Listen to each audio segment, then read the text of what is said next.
Assalamualaikum warahmatullahi wabarakatuh. Alhamdulillah wa syukurillah wassalatu wassalamu ala asrofil anbiya wal mursalin wa ala alihi wa sahbihi ajmain. Yang saya hormati Ibu Pera, Ibu hadirin sekalian, pertama-tama mari kita panjatkan puji dan syukur kita kehadirat Allah Subhanahu wa taala yang telah memberikan nikmatnya buat kita semua, terutama nikmat iman, nikmat Islam, nikmat sehat wal afiat, nikmat diberikannya umur yang panjang buat kita semua. Alhamdulillah sekarang kita bisa hadir di sini dalam rangka pengajian rutin. Saya tanya Anda, mau judulnya apa? Saya terserah pesanan.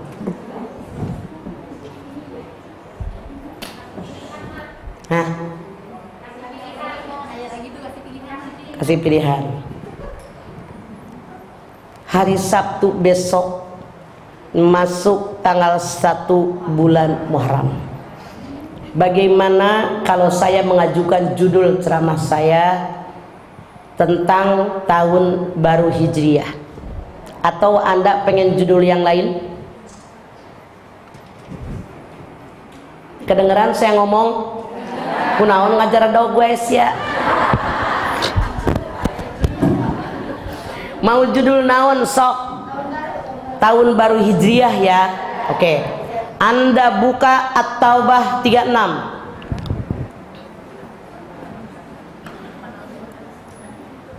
Ngaji kagak bawa Quran kapan palal interna euy. Sia. Maneh mah kabina-bina teuing. Ari ngaji mah mawa Quran, mawa pulpen, mawa buku. Ieu mah mawa BBM-an we hayu. At-Taubah ayat 36. Buka.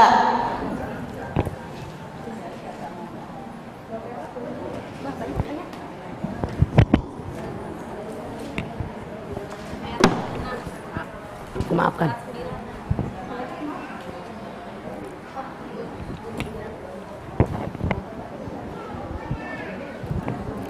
Surat At-Taubah ayat 36.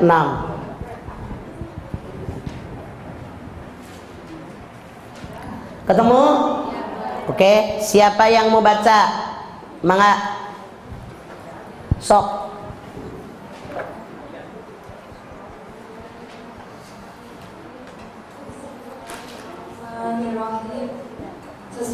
Hei, baca Qur'annya, ngapain lu terjemahnya doang?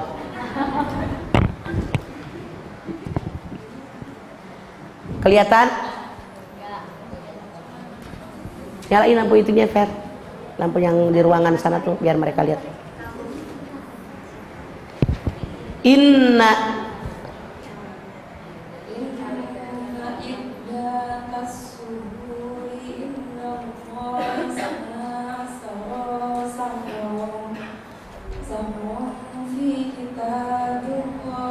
kitabillah tarkik khalaqas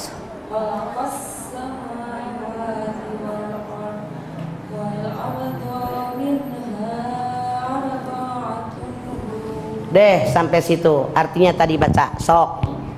Sesungguhnya jumlah bulan menurut Allah ialah 12 bulan, sebagaimana dalam ketetapan Allah pada waktu Dia menciptakan langit dan bumi. Di antaranya ada 4 bulan haram. Stop. Inna iddatas suhuri indallah isna asyara syahron fi kitabillah yauma khalaqas samawati wal ard minha arba'atun hurum. Sesungguhnya hitungan bulan di sisi Allah ada 12 bulan menurut ketentuan Allah.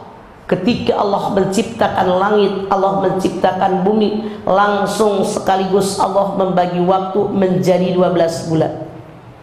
Dari yang 12 bulan ada 4 bulan yang diharamkan oleh Allah.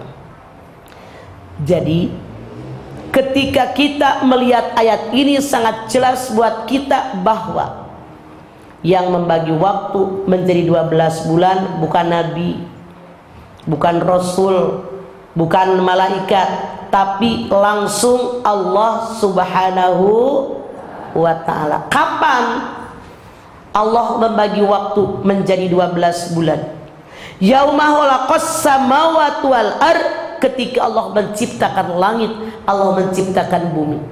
Jadi Allah yang menerangkan. Allah ciptakan langit, Allah ciptakan bumi. Selesai Allah menciptakan langit dan bumi, langsung Allah membagi waktu menjadi 12 bulan. Dari yang 12 bulan ada 4 bulan yang diharamkan. Kita lihat, ada tahun yang disebut tahun Masehi, di mana perputaran harinya berdasarkan perputaran matahari. Pergantian harinya jam 12 malam.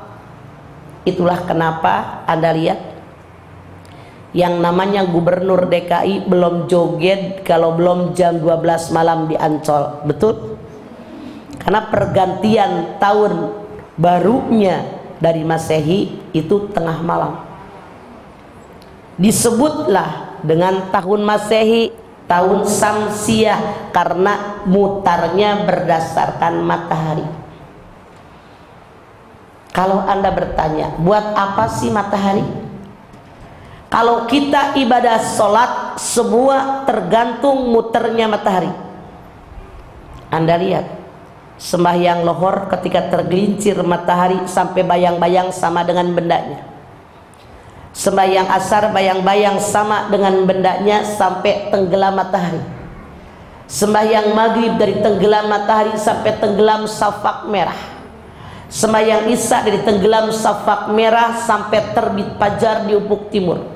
Sembahyang subuh dari terbit fajar di ufuk timur sampai terbitnya matahari. Kita mengenal ada tahun Hijriah yang perputaran harinya berdasarkan perputaran bulan. Pergantian harinya pas beduk maghrib. Besok hari Jumat itu tanggal 30 bulan Zulhijjah. Pas maghrib itu sudah tanggal 1 bulan Muharram. Pergantiannya pas maghrib. Beda dengan tahun Masehi. Disebut dengan tahun Islam, disebut dengan tahun Qamariyah, karena perputarannya berdasarkan perputaran bulan. Aneh tapi nyata. Kita yang mengaku beragama Islam kebanyakan tidak mengenal tahun Islam. Betul? Kenapa? Saya yakin Anda semua di rumah Anda pasti punya kalender. Betul? Cuman kalender yang Anda miliki biasanya kebanyakan cuman kalender Masehi. Kalender Hijriah sekalinya ada kecil di pojokan. Nenek-nenek kagak lihat. 2. Kenapa kita yang mengaku beragama Islam kebanyakan tidak mengenal tahun Hijriah? Karena kita biasanya kalau bikin acara pengajian di masyarakat kayak begini, kalender yang dipakai hanya kalender Masehi. Itu salah. Harusnya sebagai umat Islam, nih Vera, di atas di undangan itu kalender Hijriah dulu, strip di bawah kalender Masehi. Apalagi alasannya? Karena biasanya dalam rumah tangga kita, kalau punya peristiwa dalam agenda kehidupan kita, catatannya hanya kalender Masehi. Ini kesalahan kita. Kita yang beragama Islam, kita yang punya tahun Hijriah, kenapa sih peristiwa di masyarakat, di lingkungan, dalam rumah tangga, dalam keluarga, biasakan di atasnya kalender Hijriah strip, bawahnya kalender Masehi. Bagaimana anak cucu turunan keluarga kita akan mengenal kalender Hijriah kalau emaknya aja kagak tahu? Saya beri contoh. Anda tidur, begitu melek mata saya bilang, sebutkan nama-nama di tahun Masehi, saya jamin semuanya hafal walaupun matanya merem. Sekarang Anda baru bangun tidur, saya bilang sebutkan nama-nama bulan di tahun Hijriah, Saya jamin yang paling apal bulan Ramadan sama bulan Syawal doang. Masya Allah. Jadi ini alasan-alasan kenapa kita yang mengaku beragama Islam kok tidak mengenal tahun Islam.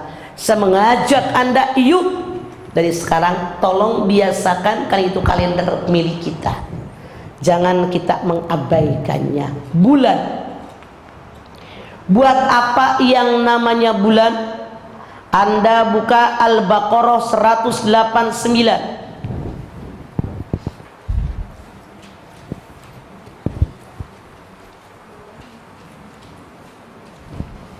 Besok-besok ngaji bawa Quran.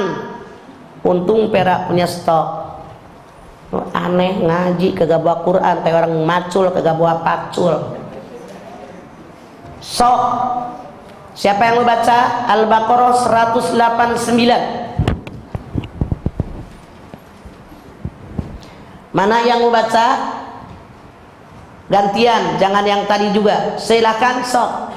Biar semua kebagian. Mangga.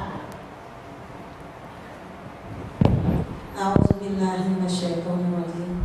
Yas'alunaka 'anil ahillah. Qul hiya mawaqitu lin-nasi wal hajj. Stop. Artinya? Mereka bertanya kepada Muhammad tentang bulan sabit. Katakanlah, itu adalah penunjuk waktu bagi manusia dan ibadah haji. Yas'alunaka 'anil ahillah. Qul hiya mawaqitu lin-nas wal hajj. Muhammad, kalau ada hambaku bertanya kepadamu tentang bulan sabit, jawab mawaqitu linnas. Bulan sabit waktu yang sekian banyak yang Allah siapkan buat manusia. Itu bulan. Hadirin, tahu nggak Anda yang namanya bulan sabit? Bulan sabit awalnya tidak ada, nggak kelihatan. Keluar kecil, ngegenteng doang tuh, siluet. Gede bulat, berkurang, mengecil, kecil, hilang. Allah bilang sama Rasulullah Muhammad, kalau ada hambaku bertanya kepadamu tentang ahillah, tentang bulan sabit, jawab pertanyaan mereka mawaqitu linnas wal hajj. Kegunaan bulan sabit waktu yang sekian banyak yang Allah siapkan buat manusia dan waktu buat ibadah haji. Dari ayat ini ada dua pendapat ulama. Ulama pertama mengatakan yang namanya bulan sabit itu waktu buat manusia. Ulama kedua yang mengatakan bulan sabit gambaran tentang kehidupan kita manusia. Kita lihat satu persatu. Dalam ayat ini mawaqitu linnas, waktu yang begitu banyak yang Allah siapkan buat manusia. Kita lihat ada pengajian bulanan. Anak Anda sekolah bayaran tiap bulan. Anda piara pembokat digaji tiap bulan. Anda punya sopir dibayar tiap bulan. Anda tiap bulan nungguin datang bulan. Jangankan jamaah Vera, Lydia Kandau saja bulannya belum datang dia resah dan gelisah, langsung minum jam M kapsul. Begitu keluar bulannya girang Lydia Kandau. Iya ya, tuh girang bulan. Anda kalau hamil ketemu orang nanya hamilnya berapa. Kalau Anda bekerja digaji tiap bulan. Kakek-kakek, nenek-nenek pensiun dapat pensiun tanggal 5 tetap tiap bulan. Anda nyicil kudungan sama baju 2 bulan, nyicil gordeng 5 bulan, nyicil karpet 10 bulan, nyicil motor 24 bulan, nyicil rumah 120 bulan. Kita bertemu orang ditanya umurnya berapa tahun, dihitung dengan bulan. Benar kata Allah, mawaqitu linnas, yang namanya bulan, waktu yang sekian banyak yang Allah persiapkan buat manusia dan waktu buat ibadah haji. Titik. Yang kedua, kata para ulama, yang dimaksud bulan, kenapa awalnya tidak ada kecil, gede, gede, gede, mengecil, mengecil, menghilang, gambaran kehidupan manusia di alam dunia seperti ini. Anda silahkan lihat surat Ar-Rum ayat 54.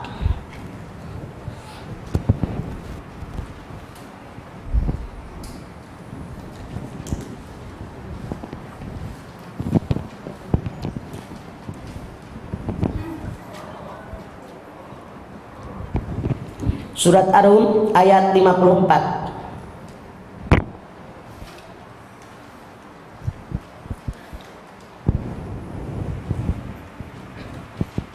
Ini kipas angin serba salah, dia lewat sono, kita nggak kebagian ri. Yang ono ke sono.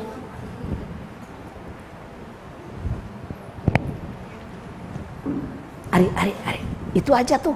Siniin. Kipas angin. Iya. Kagak berasa ini mah. Lewat sono ke sono. Nah, ngadep ke sono, jadi ibu kebagian, saya kebagian. Ketemu?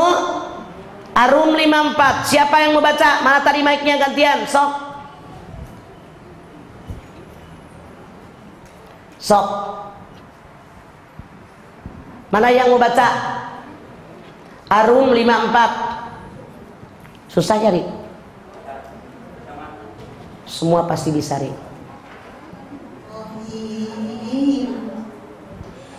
Allahul ladzi khalaqakum min dha'fin thumma ja'ala min ba'di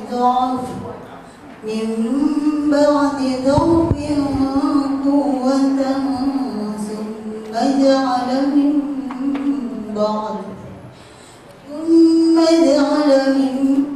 ba'di quwwatin dha'fan wa shaybah yakhluqu ma yasha' wa huwal 'alimul qadir. Allahul ladzi khalaqakum min dha'fin summa ja'ala min ba'di dha'fin quwwah summa ja'ala min ba'di dha'fan quwwatan wa shaybah yakhluqu ma yasha'. Allah ciptakan kalian awalnya sangat lemah, kuat, lemah, beruban dan berubah sesuai kehendak Allah. Kata Allah, ngapain dipundurin sini, maju, gerak guma. Nah, tenanawan sok gerak.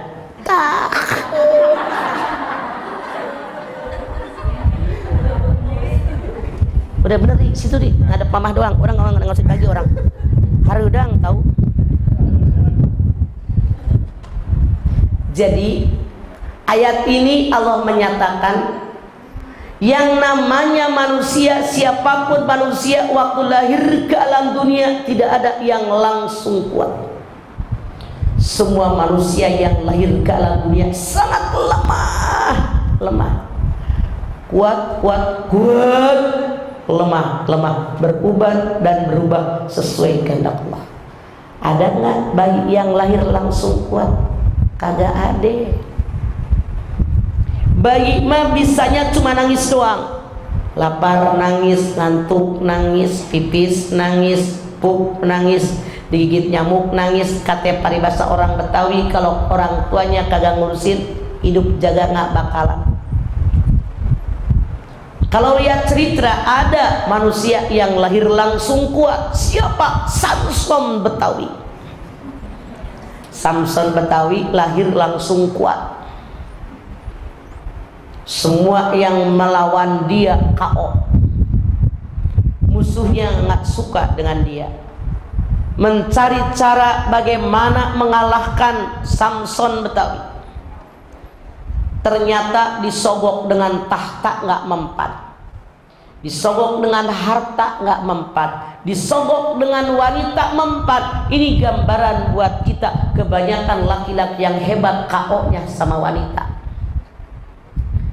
Karena Samson Betawi tidak sadar kalau dia dijebak dengan wanita. Dia membuka rahasia ketika ceweknya nanya kekuatannya di mana, dia bilang di bulu ketek. Anda lihat ceritanya. Ketika Benyamin tiduran di bawah pohon ngantuk, begini tangannya, dikerok bulu keteknya sama ceweknya, ngeo, habis. Kita kan bukan Samson Betawi. Makanya kata Allah, manusia lahir itu sangat lemah. Makanannya saja susu. 3 bulan biskuit disusuin, 6 bulan bubur, 8 bulan nasi tim, semur jengkol deh sekarang. Ini gambaran kehidupan. Biar manusia, siapapun kalian, jangan sombong. Nggak ada yang layak disombongkan. Apa? Awalnya kalian lemah, kuat, nggak akan di atas terus, lemah, beruban dan berubah. Jangan sombong. Apa yang disombongkan? Kekayaan. Kekayaan itu hakikatnya milik Allah, cuma dititipin sama kita.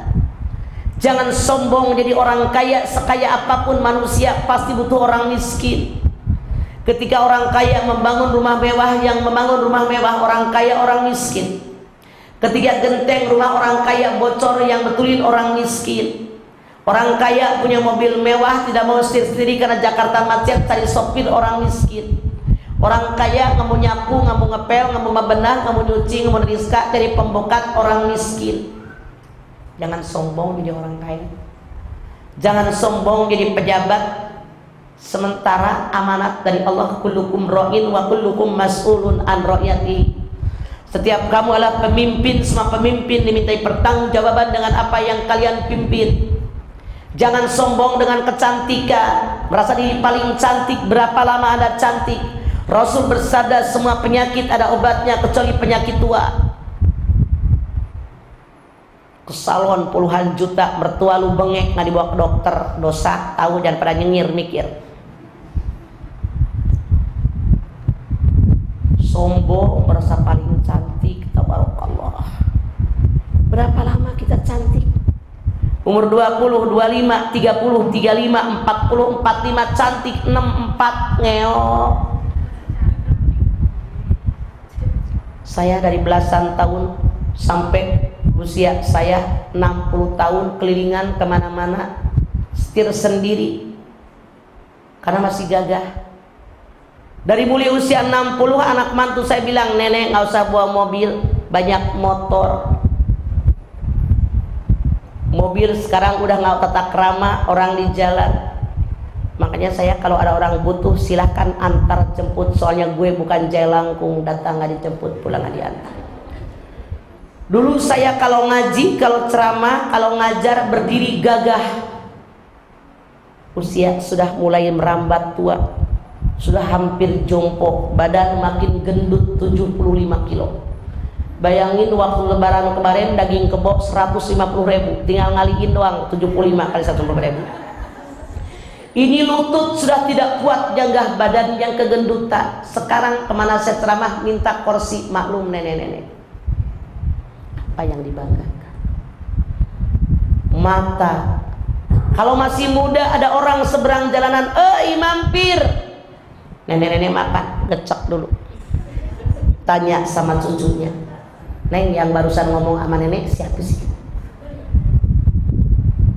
Kalau orang masih muda telinga tajam, halo, ntar jam 10 gua masih masak, tidak perlu nanya di seberang sana siapa.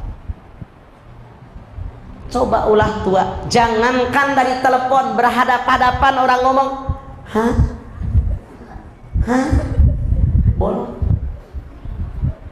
Ketika muda kalian nih, segede-gede anak saya semua masih pada muda, licin pipi. Coba nenek-nenek udah pada kisul. Waktu muda kayak kalian pipi licin, nyamuk serodot. Nenek-nenek mah nyamuk pada nyangkut, udah pada kisul. Mau dibilang apa? Semua penyakit ada obatnya kecuali penyakit tua.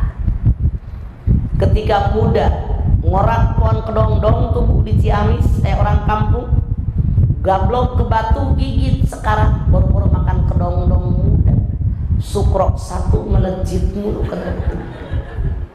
Apa yang disombongkan jadi orang? Nggak ada yang sombong. Anda lihat lagi, ibu rambut dulu muda tergerai bak bunga mayang, sekarang tinggal uban doang. Kalau kalian batuk tenang weh, nenek-nenek batuk cerot di depan, pret di belakang, remnya udah dol. Apa yang disombongkan? Nggak ada yang disombongkan. Makanya kata Allah berubah dan berubah sesuai kehendak Allah. Ini menyadarkan kita biar tidak sombong yang namanya bulan. Tadi dalam At-Taubah 36 Allah menyatakan minha arba'atun hurum. Dari yang 12 bulan ada 4 bulan yang diharamkan. Haram berperang, haram bertikai, haram bermusuhan, haram berselisih. Mana 4 bulan? 1 bulan Muharram. Kenapa bulan Muharram diagungkan oleh Allah? Karena banyak peristiwa yang terjadi di bulan Muharram. Semenjak zaman Nabi Adam sampai zaman Nabi Muhammad SAW, walaupun dalam tahun yang berbeda. Di antaranya, pertama Allah ciptakan langit bumi di bulan Muharram. Allah ciptakan Nabi Adam di bulan Muharram. Pertama Allah turunkan hujan dari langit di bulan Muharram. Pertama Allah tumbuhkan rumput dan pohon-pohonan di bulan Muharram. Selamatnya Nabi Nuh dari banjir bandang yang melanda negerinya di bulan Muharram. Selamatnya Nabi Yunus dari perut ikan nun di bulan Muharram. Selamatnya Nabi Ibrahim dari api Raja Namrud di bulan Muharram. Masih banyak peristiwa yang lain termasuk hijrah Nabi besar kita Muhammad Sallallahu Alaihi Wasallam di bulan Muharram. 2. Bulan yang diharamkan oleh Allah bulan Rajab. Kenapa? Jawabannya Bani Israel ayat pertama. Subhanalladzi asra bi 'abdihi laila minal masjidil haram ilal masjidil aqsa alladzi barakna haulahu linuriyahu min ayatina innahu huwas samiul basir. Di bulan Rajab kenapa diagungkan oleh Allah? Karena ada peristiwa yang terjadi, belum pernah terjadi, tidak akan terjadi lagi, yaitu peristiwa Isra Mi'raj Nabi Muhammad SAW. 3. Bulan Dzulqa'dah. Kita sebut bulan Hafid. Kenapa bulan Hafid diagungkan oleh Allah? Jawabannya Al-Baqarah 197. Al-Hajju ashhurum ma'lumah. Haji itu pada bulan yang dimaklumkan. Niatnya saja ibadah haji 2 bulan 8 hari. Bulan Syawal, bulan Hafid 8 hari di bulan Zulhijjah. Itu niatnya doang. Makanya bulan Dzulqa'dah diagungkan oleh Allah khusus bulan suntuk untuk niat ibadah haji. Aneh tapi nyata. Di kampung kita banyak orang yang menafikan bulan Dzulqa'dah. Gak mau ngawinin anak di bulan Hafid. Gak mau pindah rumah di bulan Hafid, gak mau mulai ngebangun rumah di bulan Hafid. Ini tidak tepat. Justru kata Allah bulan Hafid bulan yang diagungkan oleh Allah. 4. Bulan Zulhijjah. Kenapa bulan Zulhijjah diagungkan oleh Allah? Karena di bulan Zulhijjah ada hari yang disebut dengan hari Tarwiyah. Ada hari Arafah, ada hari Nahrin, ada hari Tasyrik. Kita lihat sekarang. Pada malam ke-8 bulan Zulhijjah, Nabi Ibrahim bermimpi diperintahkan menyembelih anaknya Ismail. Pagi hari Nabi Ibrahim berpikir, ini perintah Allah apa godaan setan? Berpikir bahasa Arabnya tarawah, kata benarnya tarwiyah, maka tanggal 8 bulan Zulhijjah disebut hari tarwiyah. Malam ke-9 Nabi Ibrahim bermimpi dengan mimpi yang sama, diperintahkan menyembelih anaknya Ismail. Ada tambahan, ini perintah Allah. Maka Nabi Ibrahim tahu ini perintah Allah. Tahu bahasa Arabnya Arafah, kata bendanya Arafah, disebut tanggal 9 dengan hari Arafah, hari tahu. Malam ke-10 Nabi Ibrahim bermimpi kembali dengan mimpi yang sama, ditambah pelaksanaan besok penyembelihan. Menyembelih bahasa Arabnya Nahrin atau Nahrun. Maka tanggal 10 bulan Zulhijjah disebut dengan hari Nahr. Kita lihat dengan hijrah. Kembali kepada hijrah. Hijrah artinya ada 3. 1, meninggalkan perbuatan. 2, meninggalkan pergaulan. Yang ketiga, berpindah dari satu tempat ke tempat yang lain. Ini makna hijrah. 1, meninggalkan perbuatan. Al-muhajiru man hajara ma nahallahu anhu. Orang yang berhijrah, orang yang meninggalkan perbuatan yang dilarang oleh Allah daripadanya. Misalnya kemarin kerjaannya ngejablay, sekarang berhenti. Kemarin kerjaannya zina, sekarang berhenti. Kemarin tukang ngawadul, tukang ngadebrul, tukang ngabohong wae, sekarang nggak pernah ngebohong. Itu hijrah. Kemarin kerjaannya ngomongin batur, ngomongin orang, ngarumpi, sekarang berhenti. Itu hijrah. Meninggalkan perbuatan buruk, berpindah kepada perbuatan yang baik. 2, hijrah meninggalkan pergaulan. Kemarin bergaul dengan orang tidak baik, sekarang bergaul dengan orang yang baik. Itu hijrah yang kedua. Kemarin temennya preman doang, sekarang ngegabung di majlis taklim. Bu, hati-hati bergabung. Rasul bersabda, kalian berteman dengan siapapun silahkan, tapi kalian bersahabat harus pilih-pilih orang. Diri kita dinilai oleh orang lain tergantung dengan siapa kita bersahabat. Dalam hadis lain Rasul bersabda, kalau kita bersahabat dengan tukang ngelas, walaupun tidak ngebantuin ngelas, baju kita bolong kena pijaran api. Kalau kita bersahabat dengan tukang minyak wangi, walaupun tidak membeli, badan kita akan ikut wangi. Anda bergaul di taklimnya Vera, di mana? Wah, pengajian di sana, di rumahnya Vera, naik jadi pada benar. Makanya mulai dengan pakaian yang benar, mulai dengan kelakuan yang benar, cara bicara yang benar. Ini hijrah. 3, hijrah yang ketiga, berpindah dari satu tempat ke tempat yang lain. Ini hijrah. Misalnya di kampung ini nggak ada kemajuan hidup begini aja, hijrah ke tempat yang lain. Terbuka wawasan kita di tempat lain. Di situ Allah berikan keberkahan buat hidup kita. Contoh, Rasul sendiri pertama hijrah ke Taif. Ternyata hijrah ke Taif ditolak. Anda lihat dalam sejarah, Rasul ditimpukin orang Taif sampai giginya tanggal 3, mukanya berdarah-darah. Malaikat penjaga gunung bilang, ya Rasulullah, saya malaikat penjaga gunung. Kalau engkau akan membalas dendam kepada yang menyakitimu, ya Rasulullah, kami siap membalikan gunung ini kepada mereka. Rasul bilang, jangan malaikat, mereka jahat kepadaku karena belum tahu siapa aku. Saya hanya minta kepada Allah biar mereka mendapatkan hidayah dari Allah. Tuh. Yang kedua, Rasul hijrah ke Madinah.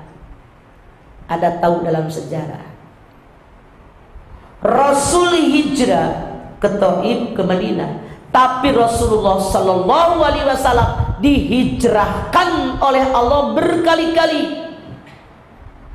Anda lihat, ketika beliau lahir ke alam dunia, yang menyusukan beliau bukan ibu Aminah, ibu kandung yang melahirkan, tapi Ibu Halimatus Sa'diyah, Ibu Halimah yang rumahnya di kampung Sa'diyah, dihijrahkan oleh Allah. Kenapa?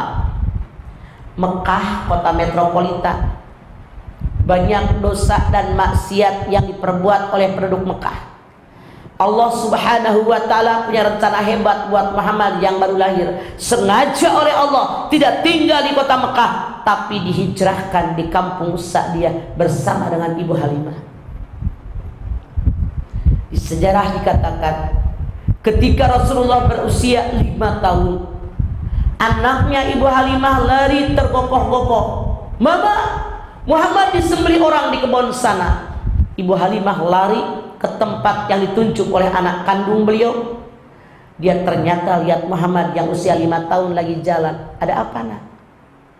Rasul yang usia 5 tahun bilang, ada orang yang membelah dada saya. Dibelah dada Rasulullah pada pertama sekali usia 5 tahun di kampung Sa'diyah dekat rumahnya Ibu Halimah.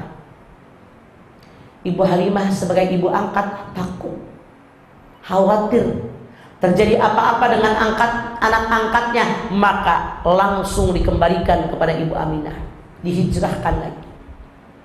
Lihat oleh Anda dalam sejarah, tinggal dengan ibu kandungnya Ibu Aminah hanya setahun.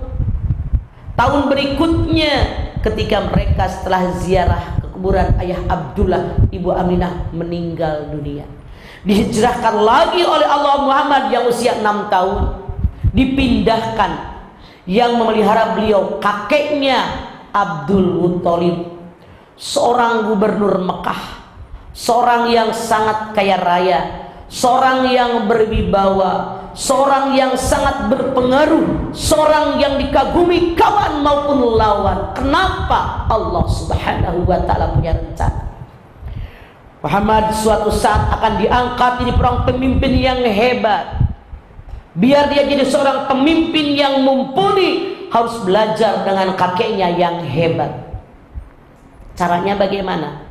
Dengan kudrat iradat daripada Allah Subhanahu wa ta'ala. Kakek Abdul Muttalib sangat menyayangi cucu beliau, sehingga sejarah mengatakan kemanapun kakek Abdul Muttalib pergi, cucunya dibawa. Dengan cara seperti ini, maka Muhammad kecil bisa menyerap seluruh ilmu kakeknya setiap saat. Tidak lama, 3 tahun. Kata Allah, Muhammad sudah matang, sudah bisa menyerap seluruh ilmu kakeknya. Dihijrahkan lagi oleh Allah, kakeknya dimeninggalkan, lalu diasuh oleh paman Abu Thalib. Di sini kelihatan agak janggal. Kenapa janggal? Bukankah kakek Abdul Muttalib punya anak laki-laki saja 10 orang, kebanyakan kaya raya dan pejabat? Kenapa Muhammad yang yatim piatu, yang kesayangan kakeknya, setelah kakeknya meninggal dunia dipelihara oleh paman Abu Thalib yang hidupnya sederhana, tidak kaya raya? Pelajaran buat kita. Kalau seorang anak diulur dengan harta, seorang anak dimanjakan dengan kekayaan setiap saat, semua yang dia minta diberikan tanpa ada yang direm, mental anak akan hancur. Sengaja oleh Allah, Muhammad tinggal dengan kakekmu yang pejabat sudah, kaya raya sudah, sekarang belajar hidup sederhana. Ada lihat dalam sejarah, saking sederhananya kehidupan paman Abu Thalib, Muhammad yang usia 9-10 tahun ikut mencari uang dengan cara menggembalakan kambing tetangga paman Abu Thalib. Lihat dalam sejarah, kalau beliau sedang mengembalakan kambing tetangga paman Abu Thalib di padang pasir, dia kelaparan dan kehausan, nggak punya makanan, beliau ngambil batu panas diikatkan di perutnya sebagai ganjar rasa lapar. Ibu, apakah Anda mengaku sebagai umat Nabi Muhammad SAW? Ngaku nggak? Ngaku nggak? Punya mulut nggak? Heran gue, udah pada makan siang belum sini? Ngaku nggak Anda?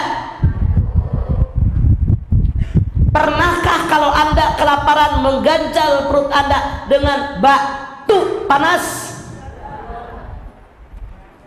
Pernahkah Anda yang mengaku umat Nabi Muhammad SAW mengganjal perut Anda yang lapar dengan bakso panas?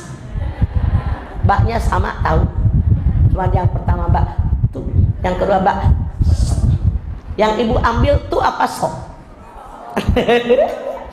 Pantesan pada bulat lo kayak bakso. Ini gambaran betapa sulitnya kehidupan paman Abu Thalib. Anda lihat, kata para ahli pendidikan, kata para ahli ilmu jiwa, kalau anak yatim, apalagi yatim piatu yang ngasuh berpindah, mentalnya akan rusak. Aneh tapi nyata. Nabi Muhammad yang dari perut ditinggalkan ayahnya, dipindahkan ke ibu Sa'diyah, ke kampung Sa'diyah sama ibu Halimah, dipindahkan kepada ibu kandungnya, dipindahkan dengan kakek kandungnya, dengan pamannya. Kok mentalnya nggak rusak? Bahkan beliau muncul jadi pemimpin yang hebat. Kenapa? Rahasianya Anda buka surat Duha ayat 6, 7, 8.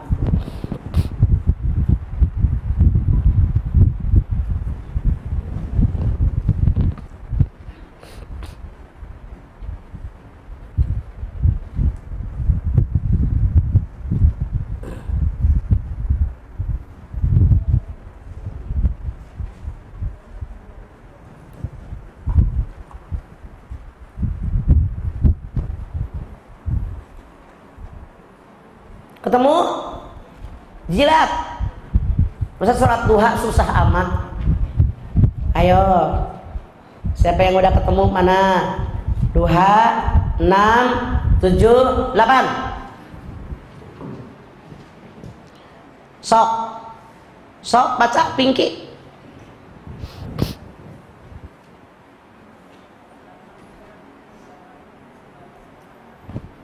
Ya, baca.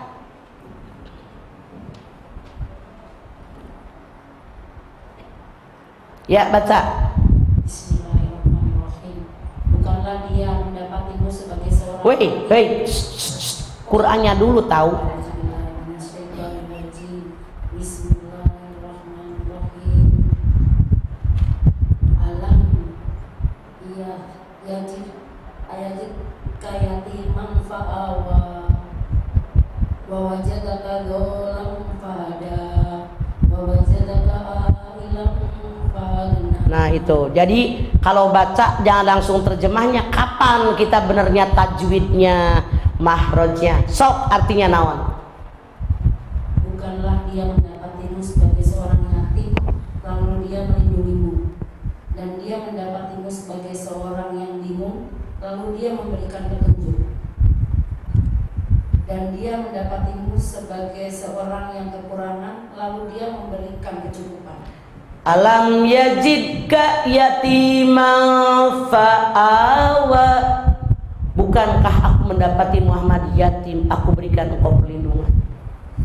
Allah ngelihat waktu dalam kandungan ibu Aminah 5 bulan, ayah Abdullah meninggal yatim. Aku berikan engkau perlindungan, dilindungi oleh Allah dengan cara dipindah-pindahkan. Dari ibu Aminah ke ibu Halimah, ke ibu Aminah lagi, ke kakek Abdul Muttalib, ke paman Abu Thalib, dipindahkan. Itu justru kata Allah, cara Allah melindungi beliau. Sejarah mengabarkan kepada kita caranya, diantaranya kalau di Mekah ada peristiwa, ada pesta rame-rame, poya-poya. Muhammad yang remaja ditidurkan dengan kudrat iradatnya Allah. Setelah pesta usai, dia dibangunkan kembali oleh Allah. Inilah yang dimaksud alam yajidka yatiman fa'awa wa wajadaka dhallan fahada. Bukankah aku mendapati Muhammad bingung, aku berikan engkau petunjuk. Kita lihat dalam sejarah, Rasulullah bingung melihat kenyataan di masyarakat, kok saling jegal. Yang kuat, yang berkuasa, kok mereka bangga dengan kakek moyang, nenek moyang mereka, dan selanjutnya beliau berhalwat di Gua Hiro, diberikan wahyu yang pertama, Iqra bismi rabbikal ladzi khalaq khalaqal insana min 'alaq. Iqra rabbukal akram alladzi 'allama bil qalam 'allamal insana ma lam ya'lam. Bacalah dengan menyebut nama Tuhanmu yang telah menciptakan kamu di segumpal darah. Bacalah, agungkanlah Tuhanmu yang telah mengajar kamu dengan perantaraan kolam, mengajarkan yang manusia tidak tahu. 2 kali Iqra loh. Artinya pelajaran yang Allah berikan kepada kita, umat Nabi Muhammad SAW banyak membaca. Iqra yang pertama syarat, Iqra bismi rabbikal ladzi khalaq. Baca. Syaratnya, kalau kalian setelah membaca semakin dekat kepada Allah, itu yang pertama. Iqra ini syarat, artinya salah. Kalau Anda habis membaca makin jauh kepada Allah, itu salah. Misalnya Anda baca buku porno, habis baca buku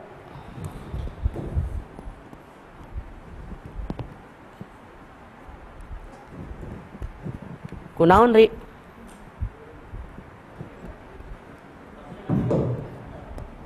Halo?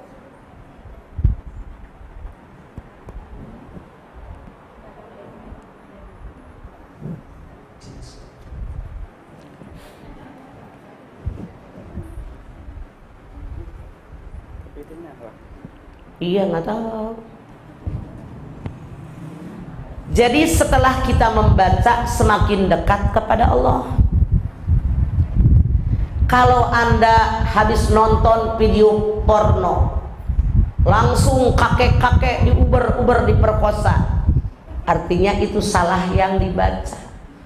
Yang benar kalau habis membaca semakin dekat kita kepada Allah, itu yang benar. Jadi syarat daripada yang dibaca, Iqra wa rabbukal akram, bacalah dan agungkan Tuhan. Ini janji Allah kepada orang yang rajin membaca. Bacalah dan agungkan Tuhanmu. Apa maksudnya? Ada 3. 1, bacalah, maka Tuhanmu dengan karamnya akan memberikan ilmu pengetahuan yang belum kamu ketahui sebelum kamu membaca. Sekali lagi, yang pertama, bacalah, maka Tuhanmu dengan karunia. Kagak enak hari ini mah, batunya jelek kali ini. Bacalah, maka Tuhanmu dengan karunia akan memberikan ilmu pengetahuan yang belum kamu ketahui sebelum kalian membaca. Misalnya, ibu kemarin ibu tidak tahu kalau yang namanya Senin malam Selasa ada pesta rakyat. Begitu Anda nonton TV, ada pengumuman ada pesta rakyat di Monas. Dengan Anda nonton TV, membaca kabar, Anda jadi tahu. Ini yang pertama. Bacalah, maka Tuhanmu dengan karamnya akan memberikan ilmu pengetahuan yang belum kalian ketahui sebelum kalian membaca. Artinya sebelum baca kita tidak tahu, pas udah baca jadi tahu. Kadi alungkeun deui.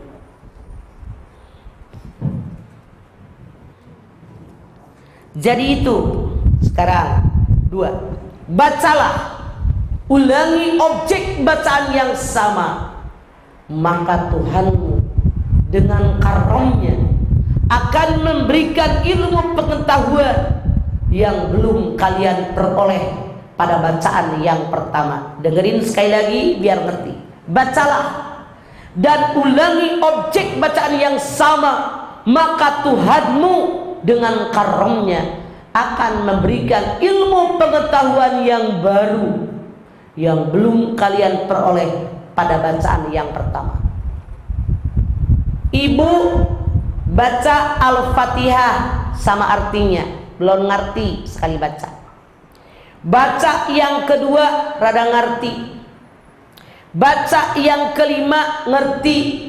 Baca 10 kali sangat mengerti. Baca 15 kali Fatihah dengan terjemahnya, bahkan ibu bisa mengajarkannya kepada orang lain. Artinya bacalah, ulangi objek bacaan yang sama, ulangi lagi objek bacaan yang sama, ulang-ulang objek bacaan yang sama, maka Tuhanmu dengan karamnya akan memberikan ilmu pengetahuan yang belum kalian peroleh pada bacaan yang pertama. Contoh, Anda awalnya nggak tahu masak.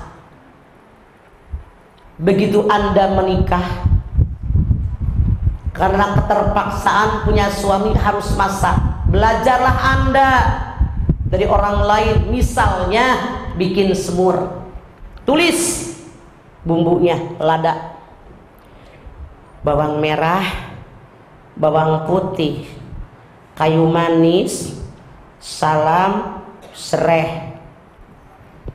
Pas mau bikin yang kedua, ladanya inget bawang merah, bawang putih, kayu manis. Anda bikin yang ke-10 kali udah nggak lihat lagi resep, udah hafal karena sudah diulang-ulang. Bahkan yang tadinya hanya tahu bikin semur itu daging, sekarang udah pinter. Tahu disemur, kentang disemur, telur disemur, jengkol disemur. Kenapa? Karena diulang. Maka Allah menjanjikan, siapapun kalian yang mengulang bacaan, dengan karomnya diberikan ilmu yang baru yang belum diperoleh pada bacaan yang pertama. Orang yang semakin banyak membaca, menelaah isi kandungan Al-Quran, ditadaburkan Al-Quran, bukan semakin habis ilmunya, semakin luas wawasannya. Di situ Allah janjikan keberkahan karena karomnya Allah. Titik. 3. Bacalah, ulangi objek bacaan yang sama, maka Tuhanmu dengan karomnya akan memberikan rizki, karunia, rahmat dan keberkahan. Sekali lagi, bacalah, ulangi objek bacaan yang sama, maka Tuhanmu dengan karomnya akan memberikan rizki, rahmat, karunia dan keberkahan. Orang yang rajin membaca dengan niat karena Allah, terus dibaca, mohon kepada Allah. Yang tidak mengerti dia bertanya kepada ahlinya. Allah menjanjikan rezekinya banyak, hidupnya barokah, dan nikmat karunia dari Allah akan dilipat gandakan. Jelas, Bu? Makanya Allah bertanya dalam Az-Zumar ayat 9, qul hal yastawil ladina ya'lamuna wal ladina la ya'lamun. Katakanlah wahai Muhammad, apakah sama orang yang punya ilmu pengetahuan dengan orang yang tidak punya ilmu pengetahuan? Kalau bahasa jelasnya, sama nggak orang yang bodoh dengan orang pinter? Beda. Kalau orang bodoh mah hidupnya begitu deh. Kalau orang pinter mah nyari duitnya gampang. Seperti ini, dagangan seperti ini, kerjanya di sini, caranya begini, lebih mudah daripada orang yang punya ilmu. Makanya Islam mengajarkan Iqra. Surat Duha ayat 8. Wa wajadaka 'ailan faghna. Bukankah aku mendapati Muhammad kekurangan, aku berikan engkau kekayaan. Kembali sejarah Rasulullah. Beliau bukan orang kaya raya, tapi dilamar oleh Siti Khadijah, seorang pengusaha yang sangat hebat. Ayat ini menyatakan Siti Khadijah rela mengorbankan kekayaannya buat perjuangan suaminya. Bu, ini pelajaran buat kita. Jadi bini harus mendukung karir suami. Jelas, Bu? Yang namanya hijrah Rasulullah sudah berlalu 15 abad yang lalu, tapi dampaknya, hikmahnya, pelajarannya kita ambil, terapkan dalam hidup kita sehari-hari. Misalnya tentang pengorbanan. Anda lihat dalam sejarah, ketika Rasulullah SAW akan hijrah dari Mekah ke Madinah atas perintah Allah Subhanahu wa Ta'ala, Rasul ambil keputusan, saya akan mengajak Abu Bakar untuk hijrah ke Madinah buat nemenin di jalan. Rasul datang ke rumah Abu Bakar, lalu beliau bicara, Abu Bakar, saya oleh Allah diperintahkan hijrah ke Madinah. Saya mengajak engkau untuk menemaniku di jalanan.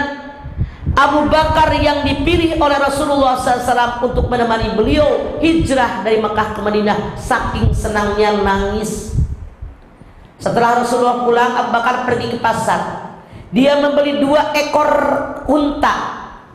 Abu Bakar bilang, ya Rasulullah, saya beli 2 unta. 1 unta untukmu, 1 untukmu. Rasul nanya, Abu Bakar, unta yang untukku ini berapa harganya? Abu Bakar bilang, Rasulullah, kan kita bersahabat. Yang namanya sahabat saling memberi, saling menerima. Kadang Rasulullah memberi kepada Abu Bakar, Abu Bakar menerima. Kadang Abu Bakar memberi kepada Rasulullah, Rasul yang menerima. Aneh tapi nyata. Ketika akan berangkat hijrah dari Mekah ke Madinah, Rasulullah maksa membayar harga unta. Bu, kan sahabat saling. Kalau Anda punya sahabat, sekarang naik angkot saya yang bayarin, besok dibayarin. Makan bakso sekarang saya yang bayarin, besok dibayarin. Makan nasi padang sekarang kita yang bayarin, besok dibayarin. Itu sahabat. Kalau ada orang bilang aku sahabat nggak pernah ngebayarin, cuma nungguin dibayarin, itu bukan sahabat, itu benalu. Naik angkot giliran bayar cicing ngajedog molohok teudaikeun bayar. Giliran makan bakso cicing we pura-pura ke kamar kecil giliran bayar. Aya nu kitu aya. Mana orangnya? Giliran makan nasi padang, giliran mau bayar nggak ada. Udah ke parkiran duluan. Saya sarankan kalau ada orang begitu besok jangan diajak lagi, nyusahin tahu. Itu bukan sahabat, itu mah benalu. Tapi kenapa Rasul memaksa membayar harga unta? Di sini beliau mengajarkan kepada kita sebagai umat Nabi Muhammad SAW, hidup ini adalah perjuangan. Perjuangan perlu pengorbanan. Tanpa pengorbanan perjuangan gak akan berhasil. Betul apa betul? Anda ngaji di rumah Pera ini pengorbanan loh. Kalau Anda kagak ngaji di rumah we bobo. Karena pengen ngaji korban. Dandan, pakai kudung diembrosin, bedakin, jalan ke rumah Pera. Pengorbanan. Suami ngurusin anak bini korban, subuh-subuh berangkat kerja pulang malam. Bini juga korban, habis subuh nyiapin suami sarapan, nyiapin anak-anak, antar jemput anak, itu korban. Jadi membutuhkan pengorbanan. Allah berfirman, inna ila rabbika ruj'a. Kamu hanya kepadakulah kamu akan kembali. Artinya apa yang kita kerjakan di alam dunia semua dipertanggungjawabkan nanti di yaumil akhir. Contoh yang lain, makna hidup. Hidup yang bermakna, hidup yang berguna. Ketika Rasulullah SAW akan hijrah pada malam hari itu, Rasul bilang sama Ali yang pada malam hari itu ada di rumah beliau, Ali, intip deh keluar. Rumah Nabi nggak rapat kayak rumah Pera, ada bilik-bilik yang bolong. Intip deh keluar. Lihat, musyrikin Quraisy dengan pedang terhunus akan membunuh saya pada malam hari ini. Padahal saya diperintahkan oleh Allah pada malam hari ini pergi ke Madinah. Ali, mau nggak Ali? Kenapa? Kata Ali. Gantikan saya tidur di tempat tidur saya, mengenakan selimut saya. Kata Ali, maksudnya apa? Kalau orang musyrikin Quraisy yang akan membunuh saya, dia ngintip ke dalam kamar saya, mereka mengira saya masih ada. Ali, mau nggak Ali? Siap. Anda mau nggak menggantikan orang yang mau dibunuh? Mau? Saya mau dibunuh di kamar sini, ibu tungguin situ ya bu, pakai selimut saya. Mau nggak? Ali mah siap ya Rasulullah. Kenapa? Kata Ali, Kalau Rasul yang meninggal, Islam hadis. Kalau Ali yang terbunuh, besok lusa ribuan Ali akan lahir ke alam dunia. Ini hidup yang sangat bermakna, hidup yang sangat berguna. Makanya ambil pelajaran dari peristiwa hijrah Rasulullah, bahwa kita saat ini dalam masuk tahun baru Hijriah harus menjadikan hidup kita yang berguna dan bermakna. Anda silakan buka surat Ali Imran 169.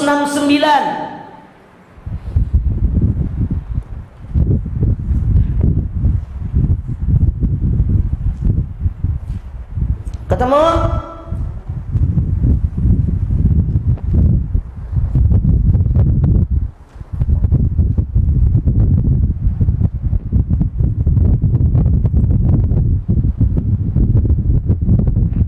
Siapa yang mau baca? Depan sini ada, ketemu? Ali Imran 169. Sok, ayah baca. Sok, mana yang mau baca? Baca sok nih, moncong merah.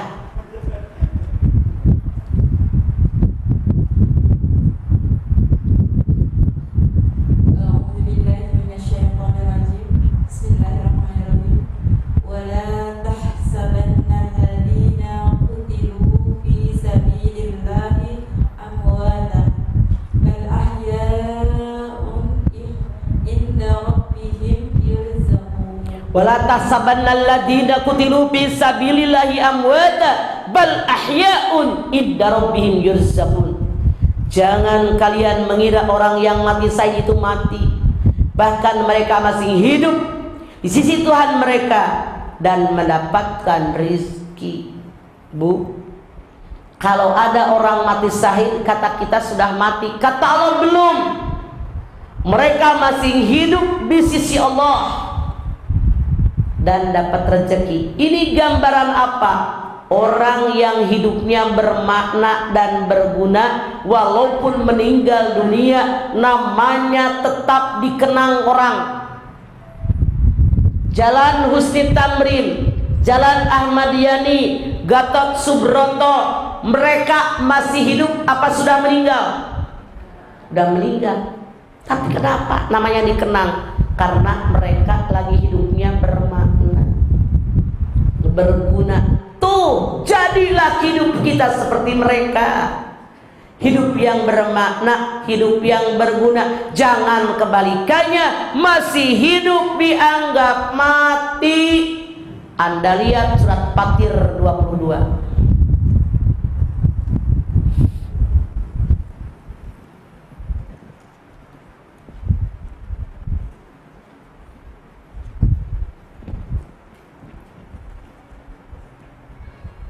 Ketemu? Jilat surat Fatir 22. Ayo, Quran ini dalil buat kita. Sok baca.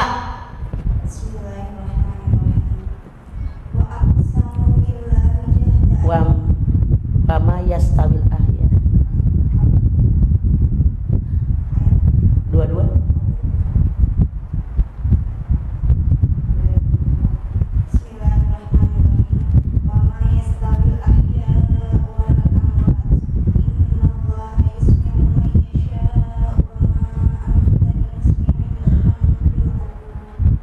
Wa ma yastawil ahya walal amwat. Apakah sama orang hidup dengan orang mati? Maknanya apa ayat ini? Masih hidup oleh Allah dianggap mati. Kebalikan yang tadi. Yang tadi mas sudah mati dianggap hidup. Yang dalam ayat ini masih hidup dianggap mati. Ibu mau ngambil yang pertama apa yang kedua? Yang pertama sudah mati dianggap hidup. Yang kedua masih hidup dianggap mati. Mau yang mana Anda? Yang pertama, cius nih, kagak nyesel. Contoh, ibu pergilah ke daerah piknik nih dengan majlis taklim 3 hari. Kata anak ibu, ayah nggak enak banget ya, nggak ada mamah. Kata suami ibu, bener, nggak enak nggak ada mamahnya. Sarapan, makan udu. nyiramin pohon. Kata anaknya, apalagi saya ya nyuci, ngepel. Kata anak dengan ayah, kita doain deh biar mama selamat cepat pulang. Artinya mamahnya bermakna buat keluarga. Titik. Kasus kedua, ini ibunya piknik sama pengajian. Kata anaknya, ayah enak ya kalau mama nggak ada. Kata suami ibu bener, mama lu mah cerewet sih. Kata anaknya sama suami ibu, kita doain ya biar lamaan pikniknya. Artinya Anda walaupun hidup dianggap mati, nggak berguna. Jelas Bu? Contoh, di kampung sini ada acara di RW. Suatu hari pas hari H, ada orang telepon ke ketua panitia. Halo ibu, assalamualaikum. Waalaikumsalam. Dari siapa ini? Dari si A. Kenapa? Maaf sekali ibu, barusan ada kabar mertua saya sakit parah di kampung. Jadi saya sama suami sama keluarga sekarang mau pulang kampung karena mertua sakit parah ya bu, maaf nggak datang. Kata ketua panitia, ibu gimana? Dari awal rencanakan ibu, masya Allah, jangan pulang dulu, entar aja pulangnya kalau acara selesai. Ya Allah ibu, siapa yang ganti ibu? Ibu ya Allah jangan pulang dulu ibu, gimana bu, bingung saya. Saya tanya, ibu yang telepon tadi orang berguna atau tidak? Sangat berguna. Sampai ketua panitia panik, dia mau pulang kampung. Titik. Sekarang kasus yang kedua. Ada orang telepon ke ketua panitia. Assalamualaikum. Waalaikumsalam. Siapa ini? Si B. Ada apa? Maaf sekali ibu, saya hari ini nggak bisa ikut acara. Emang kenapa? Barusan ada telepon dari kampung halaman suami saya itu, katanya mertua saya sakit parah. Kata suami pulang sekarang. Maaf sekali ibu, saya nggak bisa hadir, saya mau berangkat ke kampung. Ya ibu tenang aja, nggak apa-apa. Ibu mah datang nggak datang juga sama aja. Saya tanya, ibu yang kedua ini berguna nggak? Nggak ada gunanya.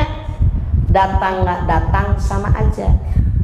Jadilah yang pertama, yang kalau kita tidak datang orang bingung, anak kehilangan, suami kehilangan. Jadilah hidup kita bermakna dan berguna. Masih terus apa mau nanya? Nanya aja deh, udah sejam setengah soalnya ceramahnya. Karena makna hijrah sangat banyak. Sembari jalan pertanyaan, silakan Anda bertanya. Mangga, pertanyaan bebas, sok. Silakan. Siapa yang bertanya? Langsung bertanya. Ya, langsung. Waalaikumsalam warahmatullahi wabarakatuh.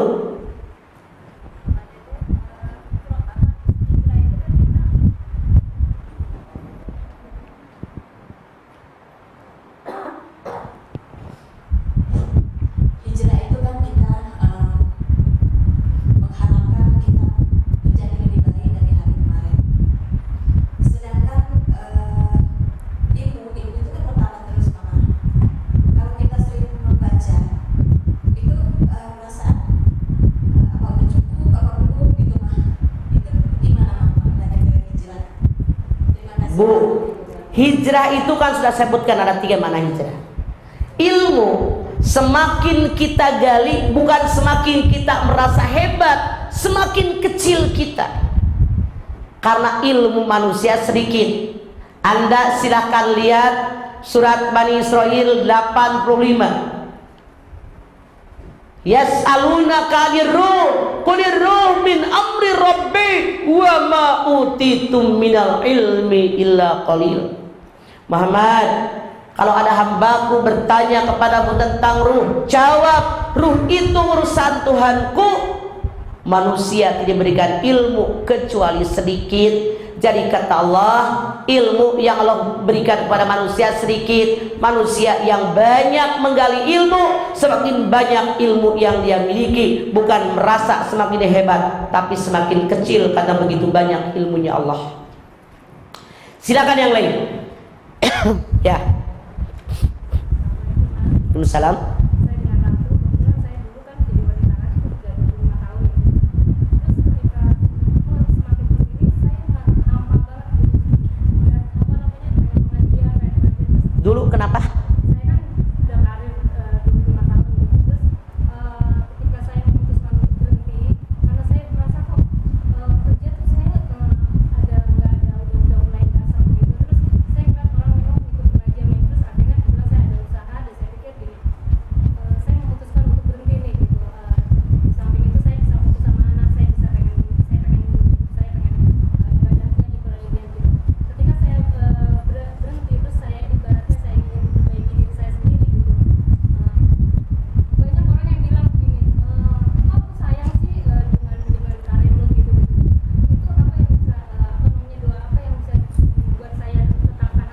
Rasul bersabda, pintu rezeki ada 10, 8 diantaranya berniaga.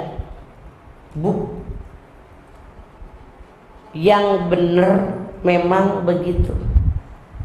Nyari duit bukan kita kerja di mana-mana, di rumah juga bisa nyari duit kok. Saya Bu nggak pernah ngantor. Tahun 70 selesai kuliah, saya mau kerja di kantor. Suami saya bilang, jangan, Anda kan cakep. Kalau orang cakep di kantor disosor bos. Suami saya tidak suka kalau saya kerja.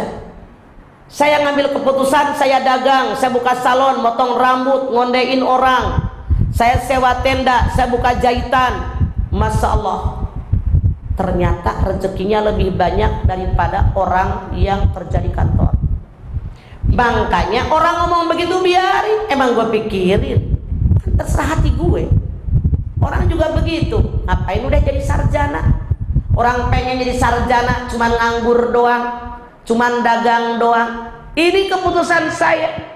Suami saya tidak ridho kalau kerja di kantor. Kenapa tidak? Karena keriduan suami, dan saya juga benar-benar yakin ini jalan hidup saya. Ternyata penghasilan saya lebih banyak daripada orang yang kerja di kantor. Yang penting yakin ini jalannya Allah. Duit dapat, suami keurus, anak keurus, rumah tangga keurus. Jangan mikirin orang, terserah gue, hidup gue terserah gue kok. Ngapain mikirin orang? Salah. Silakan yang lain. Ya, Mama di sini. Assalamualaikum warahmatullahi wabarakatuh. Saya maunya berdiri deh. Kalau cuma di sini jidatmu doang yang kelihatan, oke? Mama, apakah ada puasa sunnah di bulan Muharram? Ada. Tanggal 1 sampai tanggal 10 silahkan puasa sunat 10 hari. Atau 3 hari di awal, 3 hari di tengah, 3 hari di ujung. Atau sebulan suntuk di bulan Muharram Anda puasa minimal sehari doang. Silahkan yang lain.